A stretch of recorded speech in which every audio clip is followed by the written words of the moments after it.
Okay, so we're looking for this exercise. You're going to need a yellow, a dark brown, a light brown, and a light blue, and a pencil. So we've got a series of cuboids on page 9. If you don't have page 9, you can always draw the cuboids and then do the rendering exercise yourself. So we're just going to look at trees first of all. So if we just summarize this, if we've got two different types of trees, we've got our deciduous trees, they're the ones that lose the leaves, and then we've got the ones that look like Christmas trees, which are our evergreens that grow all year round. So these tend to be fast growing, the evergreen ones on the side. If they're fast growing, they tend to have a wider grain pattern. So if we were to chop a tree down, it might look a little bit like this. It has all these rings. Normally they're a ring for every year that it's been in existence. If we were to then chop this or saw the trunk down, we'd end up with the end, seeing the end grain that looks a bit like this with these curves on the side. What we want to do is put these curves on the end of our block of wood on the side. So we're going to draw with our light brown a series of curves like this. So this is part of the age rings, the patterns. We're going to then send them all the way along. Now, because this is a softwood tree, the gap between the lines is quite big. So we're pressing on hard, trying to stay inside the lines like this. There we go. And put one there. There we go, down the side. So they go along the tree, along the grain, and this is the end grain.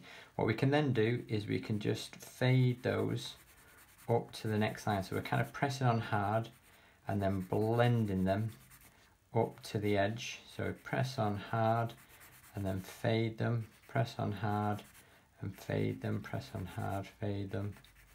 There we go. So we should have like a little bit of a white gap in between. Now these trees also, sometimes like pine or spruce, they tend to have like a yellow tinge to them. So we can then take our yellow and we can just shade over the top of them, trying to make sure we stay inside the lines. So this is supposed to look like a softwood tree, like pine. There we go. Something like that. Or if it's a hardwood tree, which is these ones, the deciduous tree, the grain is the same as this, but the grain tends to be much more tightly packed, very, very close together, much denser grain. So with a dark wood this time, I'm going to draw a series of age rings, but these are much, much closer together, trying to stay inside the line. I've done them a slightly different colour, so you can see the difference. There we go. They don't have to always be this dark. And then we're going to send them along the grain like this. So there won't be any space to blend the lines to the next one. So I'm just pressing on quite hard up to the edge. There we go. And then all the way down the side as well, like that. Again, we could leave it like that, but we're going to take our pale brown, staying inside the lines. We're just going to slowly just fade them. Not too hard, because we still want to see that grain through there. So I'm just shading that edge. There we go. And then the same on that bit. There we go. And the same just on the edge down the side. There we go. Okay, so there we go. So we've got hardwood and we've got a softwood. If with these ones over here, which got your little edges, we can do something called concrete, which is a composite material. So with concrete, there are 4 stages. So we're going to use a pencil this time. So just around the edge, we're going to draw some little lines with small indentations, not too much. So we don't want to do a massive indentation like this, otherwise we'd have to then draw in where that piece of concrete has fallen out. So that's stage 1. So you've got these little indentations, little triangles, all the way along like that. So stage 1 looks like that.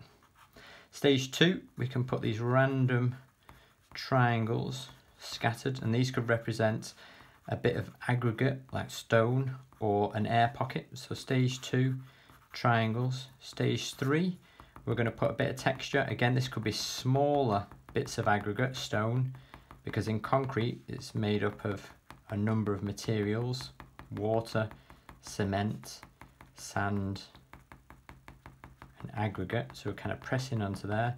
So stage 3, texture for air bubbles and small stones. And then stage 4, a bit tricky this one, we're going to just flatten off part of our pencil, hold the pencil down, imagine it's really hot but you've got to pick it up, and then you're just going to move that pencil just randomly around the surface. So if you create little white gaps, it doesn't really matter, it could represent like an area where the light is bouncing off the surface. There we go, so around the surface, something like that. And that's a block now, it looks a little bit like concrete. And finally, if we want something to look like glass, so we normally use the colour pale blue to represent whether it's going to be a transparent surface. So the first thing, if this is going to be transparent, the first thing I need to do is with my pale blue, we're going to draw in the back lines as if you can see through it. So we could potentially leave it like that to represent glass.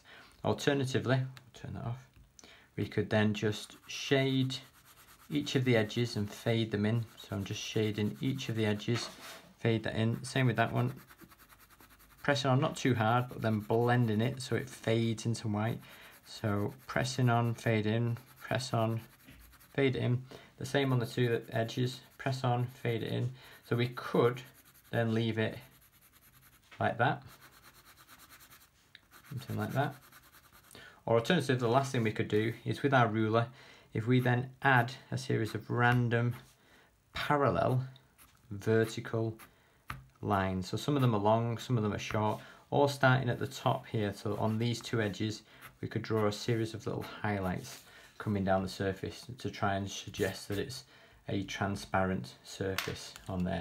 So we've now got, I've not got done metal because of timings, but we've got softwood, hardwood, concrete, and glass.